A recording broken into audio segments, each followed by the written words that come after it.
अब एक किताब आई है, महाराष्ट्र के पूर्व आईजी रहे हैं मुशर्रफ जी, उन्होंने एक किताब लिखी है, आरएसएस आतंकवादी संगठन है, और उसमें उन्होंने साबित किया है, ये बताया जा रहा है। इसमें कितनी सच्चाई है? क्या वाकई में ऐसा कोई किताब है या सीधे किया है उन्होंने उस किताब में? अच्छा, ये एक किताब है। इस किताब का टाइटल है, अंग्रेजी में इसका हेडिंग है, Brahmin bombed and Muslim hanged. अभी इसका हिंदी अनुवाद है, बम फोड़े ब्राह्मणों ने और सूली पर चढ़ाए गए मुसलमान। एक किताब आई है उनकी, और एक किताब आई है जिसका शीर्षक है आरएसएस देश का सबसे बड़ा आतंकवादी संगठन। ओके, राइटर वही है मुशर्रफ साहब ही है।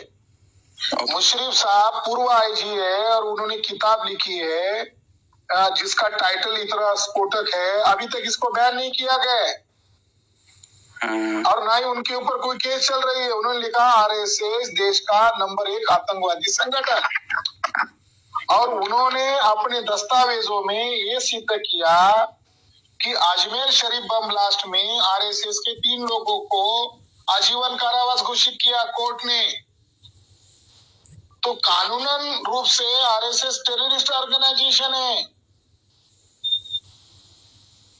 आरएसएस के 3 वर्कर के ऊपर इसका अजमेर शरीफ बम ब्लास्ट की जांच हुई, तो उसमें आरएसएस के लोगों के द्वारा वो बम ब्लास्ट करवाया। ये कोर्ट का जजमेंट है और आरएसएस के 3 लोगों का जीवन कारावास हुआ।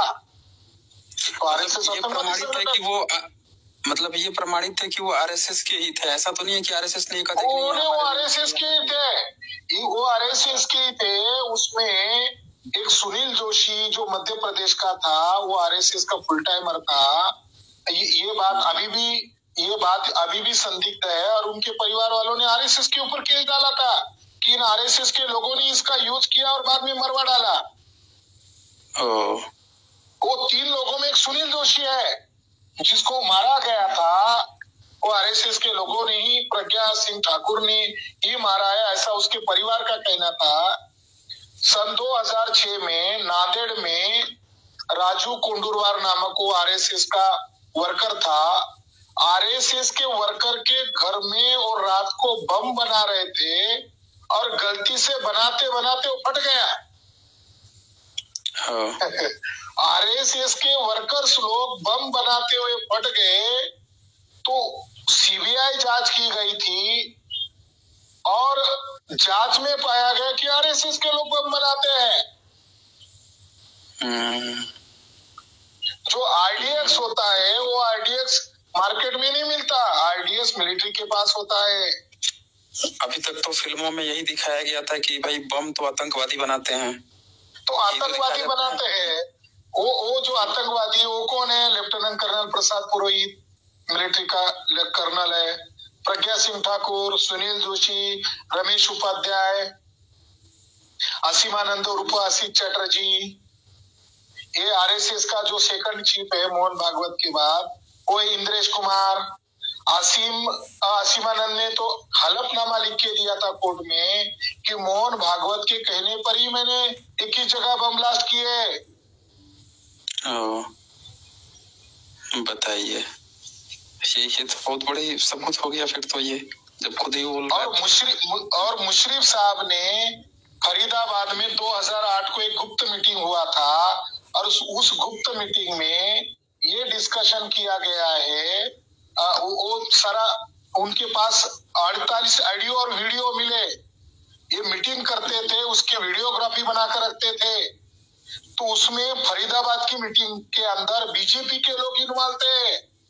केवल आरएसएस के लोग ही टेररिस्ट नहीं है, बीजेपी भी टेररिस्ट ऑर्गेनाइजेशन है।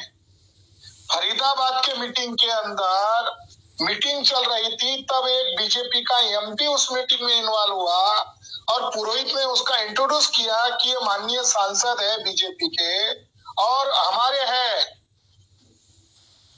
तो बड़ी आश्चर्य की बात है कि बीजेपी के लोग, और उसमें पुरोहित ने कबूल किया कि मेरी भागवत जी के साथ मीटिंग हुई, उसमें यह भी कबूल किया गया कि हैदराबाद के मस्जिद में हम लोगों ने बम ब्लास्ट किया, जगह जगह अजमेर एक समझौता एक्सप्रेस में हमने बम ब्लास्ट किया।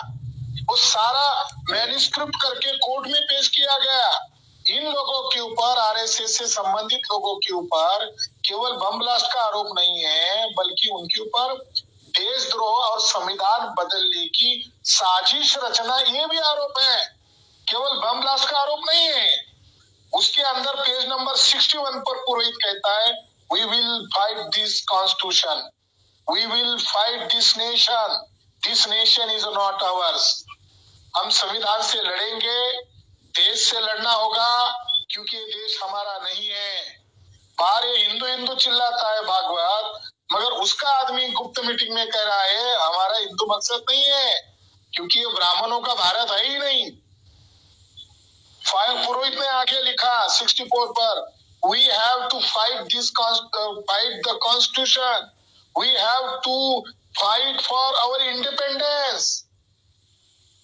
कितनी आश्चर्य की बात है।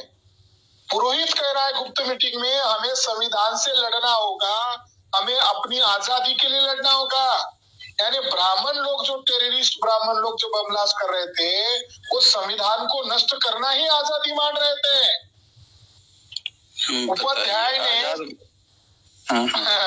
उपाध्याय ने डायलॉग में कहा, this constitution is not applicable to us, will not be acceptable to us. Another constitution will come into place, then Hindu Rashtra is established.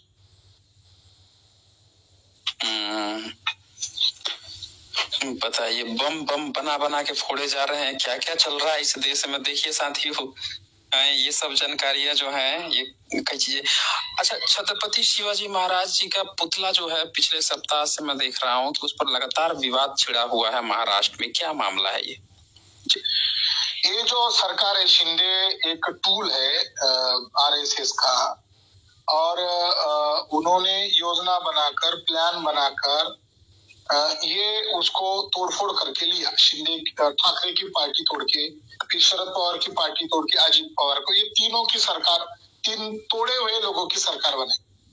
इसमें जो आपटे नामक एक युवा था, जो शिंदे का भी करीबी था और आरएसएस का वर्कर था, और उसके पास कोई तजुर्बा नहीं था, और नेवी विभाग के द्वारा कोंकण रीजन में पुतला, समुद्र के किनारे उधर पुतला खड़ा करने की नेवी विभाग के द्वारा ये किया गया, ऐसा बीजेपी गवर्नमेंट कह रहे हैं। मगर अथॉरिटी बीजेपी गवर्नमेंट को देनी थी, स्टेट गवर्नमेंट को। दरअसल ये हुआ कि बीजेपी गवर्नमेंट ने अरबी समंदर में, मुंबई में बहुत ऊंचा छत्रपति शिवाजी महाराज का अश्वरूढ़ पुतला खड़ा करने की डिमांड 10-12 साल पहले की है।